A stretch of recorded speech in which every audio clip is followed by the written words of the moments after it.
Bapak Ibu Saudara pendengar radio Suara Abdi Allah yang terkasih di dalam kasih Tuhan kita Yesus Kristus, mari pagi hari ini kita akan merenungkan kembali firman Tuhan yang dapat di dalam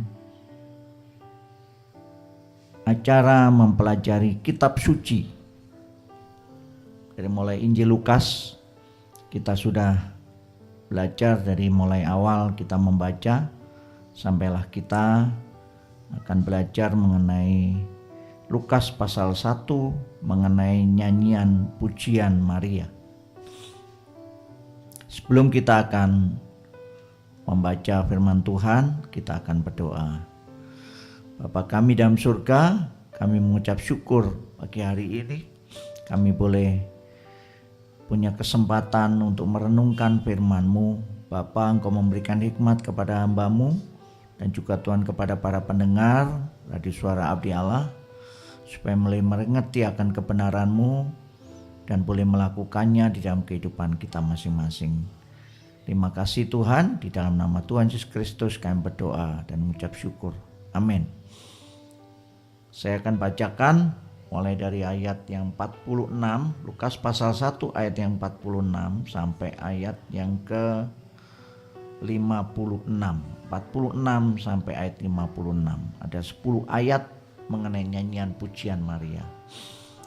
Lalu kata Maria, jiwaku memuliakan Tuhan dan hatiku bergembira karena Allah juru selamatku, sebab ia telah memperhatikan kerendahan hamba-Nya. Sesungguhnya mulai dari sekarang segala keturunan akan menyebut aku berbahagia, karena Yang Maha Kuasa telah melakukan perbuatan-perbuatan besar kepadaku, dan namanya adalah kudus. Dan rahmat-Nya turun-temurun atas orang yang takut akan Dia. Ia memperlihatkan kuasanya dengan perbuatan tangannya dan mencerai-beraikan orang-orang yang congkak hatinya. Ia menurunkan orang-orang yang berkuasa dari tahtanya dan meninggikan orang-orang yang rendah.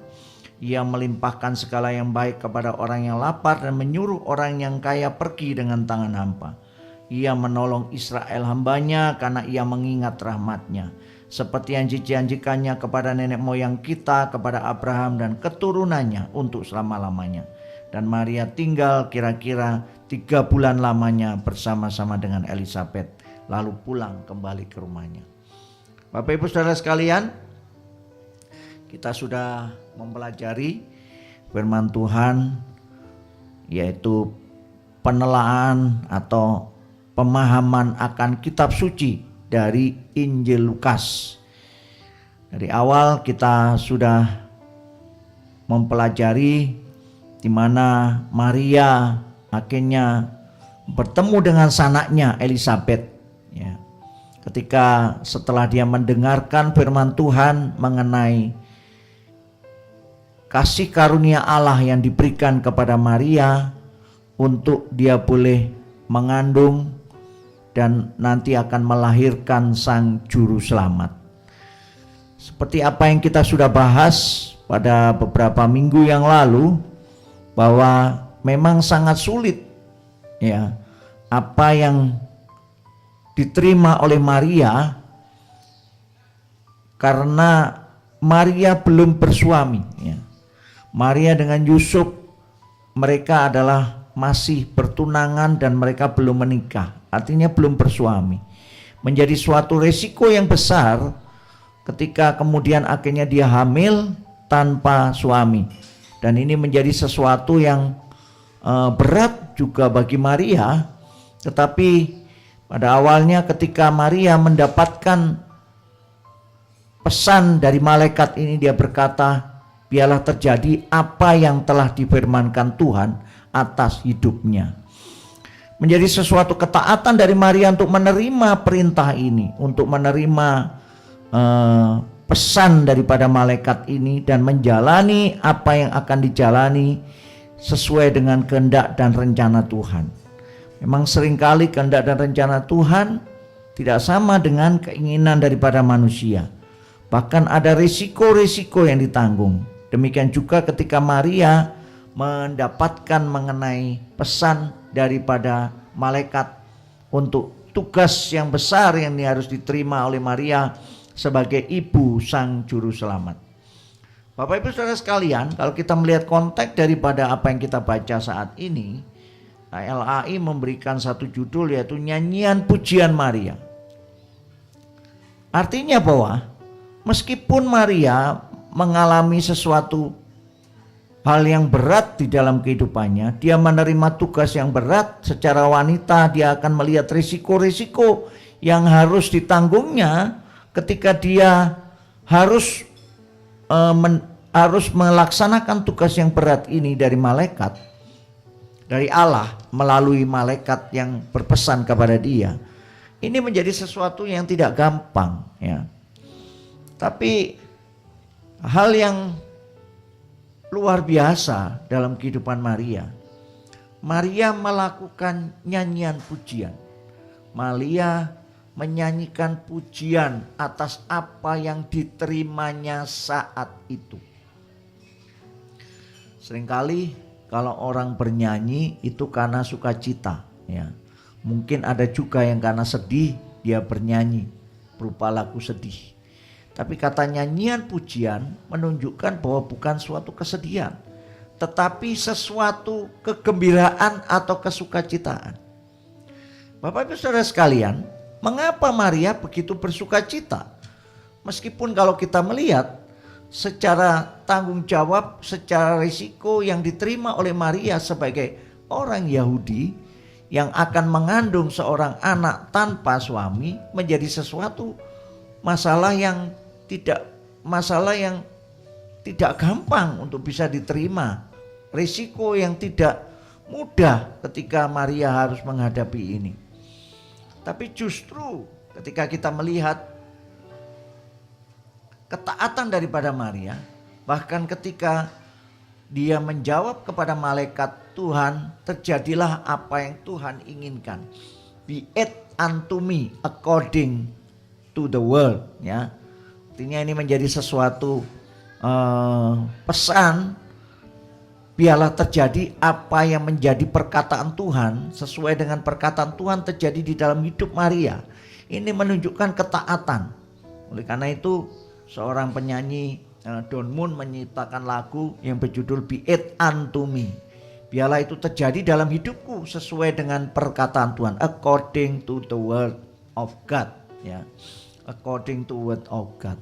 Nah, inilah yang menjadi sesuatu dasar bahwa Maria menyanyikan nyanyian pujian. Ayat 46 dikatakan, lalu kata Maria, jiwaku memuliakan Tuhan dan hatiku bergembira karena Allah juru selamatku. Ini yang menjadi sesuatu yang kita bisa pelajari pagi hari ini. Maria tidak bergembira untuk suatu keadaan. Maria tidak bergembira atas sesuatu hal yang dia alami, karena itu sesungguhnya tidak ada alasan untuk dia bisa bergembira dengan hal itu.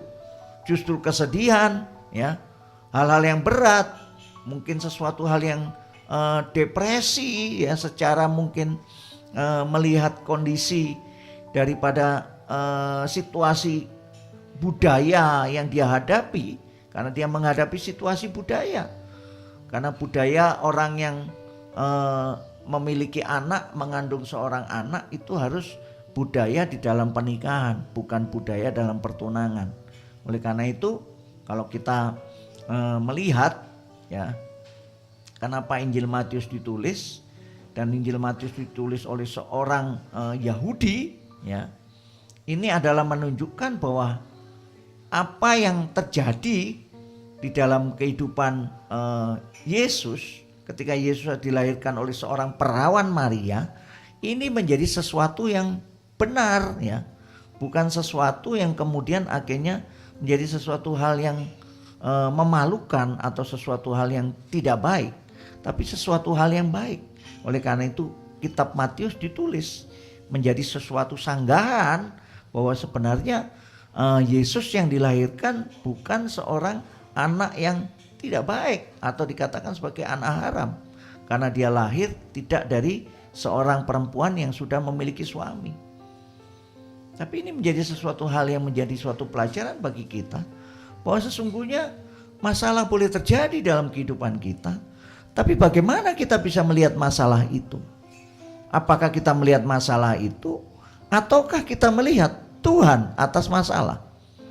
Karena sebenarnya Tuhan itu lebih besar dari setiap masalah yang dihadapi. Maria menghadapi masalah yang besar, tapi yang membuat dia tetap bisa menyanyi dan dia bergembira karena Allah juru selamatku. Karena Allah yang dia sembah.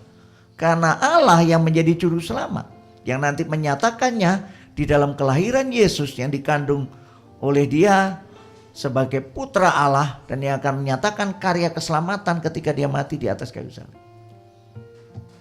Ini menjadi sesuatu hal pertama yang kita harus pelajari. Mengapa hidup kita harus selalu bersuka cita? Kenapa hidup kita harus boleh berkata bahwa tidak ada alasan kita tidak memuji Tuhan, tidak ada alasan untuk tidak menyembah Tuhan. Kita bisa melakukan seperti itu, apalagi kalau kita membaca di dalam surat-surat Paulus di penjara, dia berkata bahwa bersukacitalah senantiasa. Maka bersukacita, bergembira itu bukan karena suatu alasan dari suatu peristiwa, tapi bergembira dan bersukacita suatu alasan yang harus menjadi dasar bahwa Allah lah yang memiliki sesuatu hal yang baik di dalam kehidupan kita. Alasan kita bergembira adalah alasan karena Allah lah yang menyatakan hal yang baik dalam kehidupan kita. Terutama Allah yang menyatakan keselamatan di dalam kehidupan kita. Itu hal yang pertama. Yang kedua, yang membuat Maria bersukacita sehingga Maria menyanyikan puji-pujian, membuat nyanyian pujian yang indah sekali yang dituliskan oleh Lukas pada ayat 46 sampai ayat 56, 10 pasal ya. Maria menulis nyanyian pujiannya. Hal yang kedua adalah ayat 48. Sebab ia telah memperhatikan kerendahan hambanya, sesungguhnya mulai dari sekarang segala keturunan menyebut aku berbahagia. Ketika kita sadar bahwa sesungguhnya tidak ada alasan dari Tuhan memberikan suatu peristiwa, memberikan suatu tugas yang mungkin bagi kita sulit kita lakukan. Jadi Tuhan punya kedaulatan di dalam kehidupan manusia. Dan kita adalah orang yang rendah.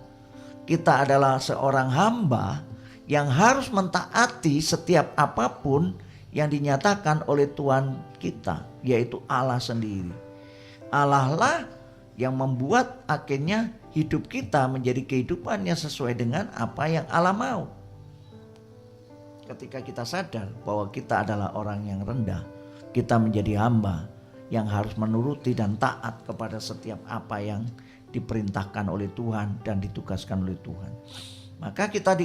Maka Maria bisa mengatakan bahwa sebab ia telah memperhatikan kerendahan hambanya. Maria sungguh mentaati di dalam kerendahan sebagai seorang hamba. Oleh karena itu dia mengatakan, sesungguhnya mulai dari sekarang segala keturunan akan menyebut aku berbahagia. Jadi sukacita yang dialami oleh Maria itu hal yang memang kadang-kadang menjadi alasan sukacita yang tidak umum dialami oleh manusia. Manusia bersukacita karena suatu keadaan, ya. Manusia bersukacita karena sesuatu hal yang membuat kenyamanan di dalam hidupnya, baik tubuh, jiwa dan rohnya. Tetapi yang kita harus bisa belajar pada pagi hari ini, ternyata manusia bersukacita dan tidak ada alasan untuk manusia tidak bersukacita tiap hari. Itu karena alasan yang pertama adalah Allah yang menjadi juru selamat, dan yang kedua adalah kerendahan hati kita sebagai hamba Tuhan yang harus taat melakukan setiap perintah Tuhan. Dan yang ketiga yang terakhir adalah ayat 51. Ia memperlihatkan kuasanya dengan perbuatan tangannya dan mencerai-beraikan orang-orang yang congkak hatinya. Itu sama dengan, mirip dengan apa yang ditulis di dalam ayat yang 49. Karena yang maha kuasa telah melakukan perbuatan besar kepadaku dan namanya yang kudus. Jadi kemahakuasaan Tuhan membuat Maria berbahagia. Membuat Maria bersukacita. Karena apa? Dengan kemahakuasaannya, maka Allah mampu melakukan apapun juga.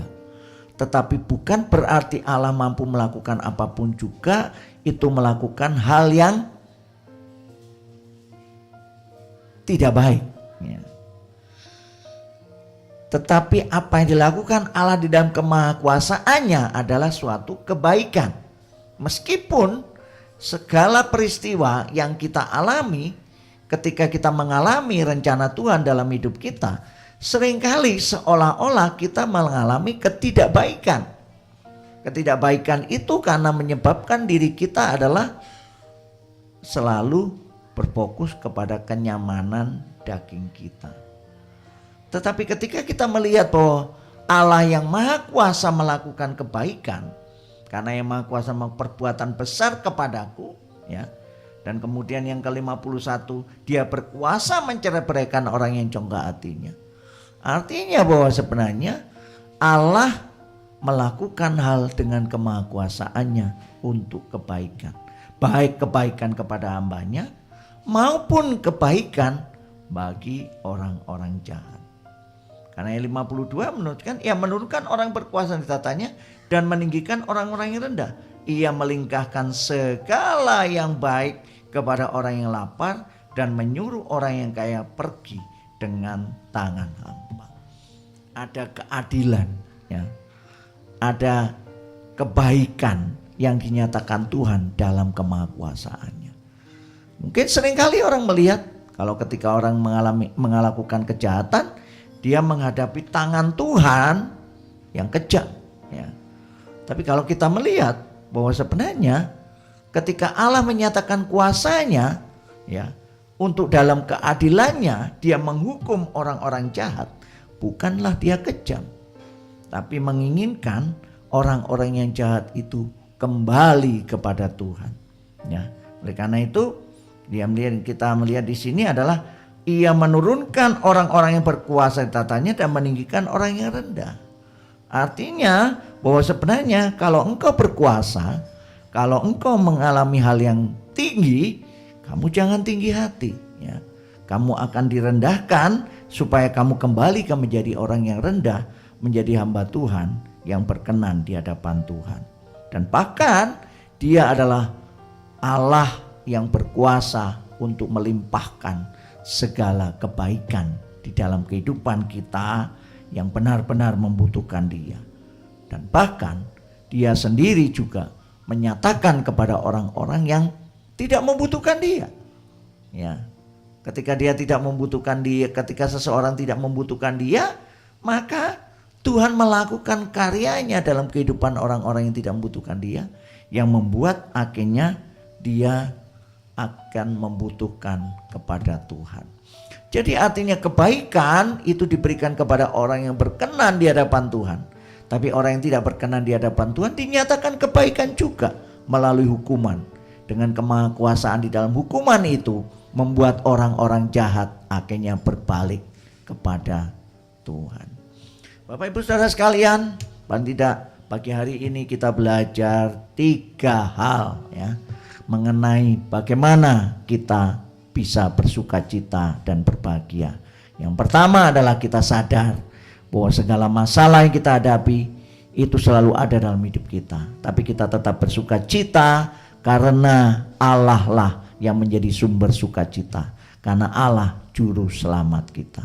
Yang kedua adalah karena kita adalah orang yang rendah, kita adalah orang yang menjadi hamba yang sungguh-sungguh, kita harus bisa menyadari bahwa apa yang Tuhan ingin lakukan dalam kehidupan kita, kita harus melakukannya di dalam ketaatan, ya.